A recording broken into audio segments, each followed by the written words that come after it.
Muito bem, vamos lá, mais um episódio do Copy One on One e nesse episódio eu quero falar para você se inscrever no canal, é só isso, tchau, fui.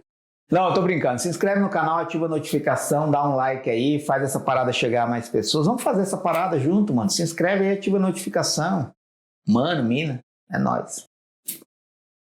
Deixa eu falar uma coisa, tem muitas pessoas que se preocupam muito com português na hora de escrever copy, né? Claro que você não precisa se preocupar muito se vai ser falado. Uma outra concordância dói no ouvido, né? Se a pessoa fala errado. Por exemplo, para mim fazer, não existe. O meu ouvido dói, a maioria nem liga. Mas a forma correta de falar para mim fazer é para eu fazer, né? Por exemplo, vou no banheiro. Não existe, é vou ao. Quem vai a algum lugar. Não ni algum lugar. Ni nem existe, né? Mas por que eu estou falando isso? Porque a linguagem falada ela é percebida de uma forma muito diferente da linguagem escrita, né? Da comunicação escrita. E aí, quando as pessoas vão escrever, algumas pessoas travam porque se preocupam muito com a formalidade da língua, mesmo numa escrita coloquial, ou informal, ou popular chamada, existem algumas regras que é importante que você as observe, mas não é crucial no texto de copy, tá? Por que eu digo que não é crucial?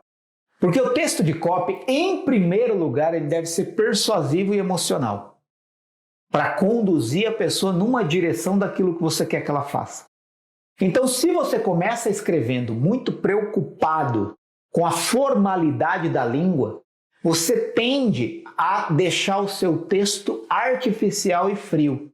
Claro que você pode escrever corretamente, cheio de emoção e verdade, sim, mas provavelmente você vai precisar de uma vasta experiência na literatura, na escrita, para conseguir desenvolver o que grandes escritores fizeram ao longo do tempo, que é provocar emoção sem ferir o idioma.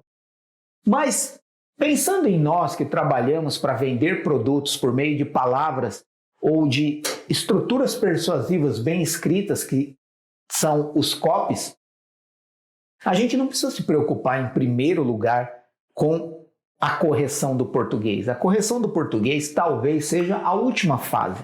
A primeira coisa com a qual você deve se perguntar, que você deve se preocupar, é conhecer a pessoa para quem você vai escrever, no caso a pessoa que vai receber o copy, ter uma boa ideia e desenvolver essa ideia da melhor forma possível, apresentando uma oportunidade única com provas incontestáveis que quebrem as objeções das pessoas e tragam uma oferta que a pessoa realmente perceba que está pagando menos do que aquilo que ela está recebendo.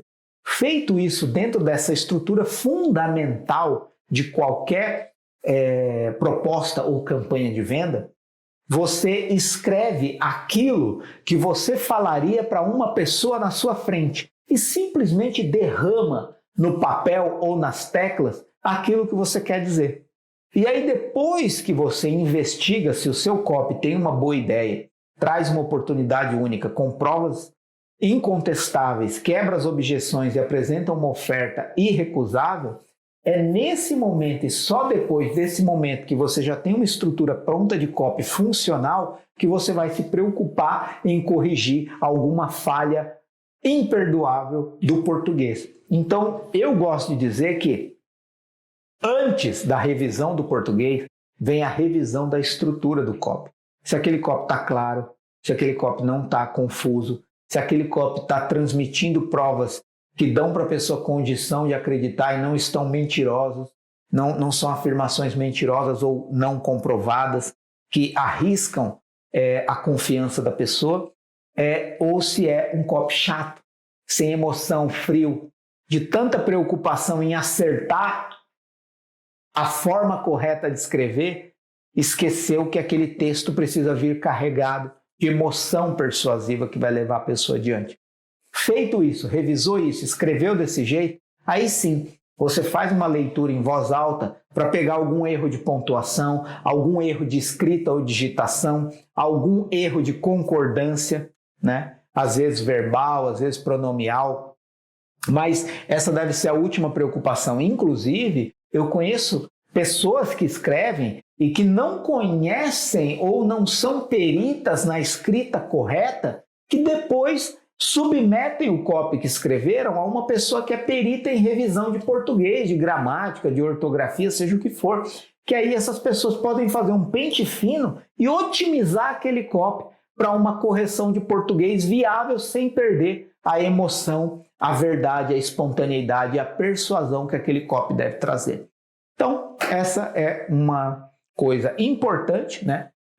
Você escrever direito é importante, mas não é, talvez, determinante ou crucial para o resultado do seu copy. O que eu gosto de dizer é assim, não adianta também você dizer que pode cometer alguns deslizes ou algumas licenças poéticas no seu copy, você pode, mas você não saber por que as está fazendo, né? Então eu vejo assim, tem muitas pessoas que se vangloriam de não seguir a regra do português. Mas eu posso te dizer com segurança, você só consegue quebrar uma regra quando você conhece ela. Né? Você só consegue driblar uma regra quando você conhece ela. Então, o fato de você ainda não saber uma ou outra coisa da língua portuguesa corretamente não te dá o direito de simplesmente se vangloriar disso. Porque você vai conseguir quebrar as regras da língua portuguesa de uma forma interessante e persuasiva quando você conhecer essas regras. E aí você pode, inclusive, brincar com a regra e quebrar ela e se tornar interessante para a pessoa se interessar pelo que você escreveu. Um grande abraço e até o próximo episódio.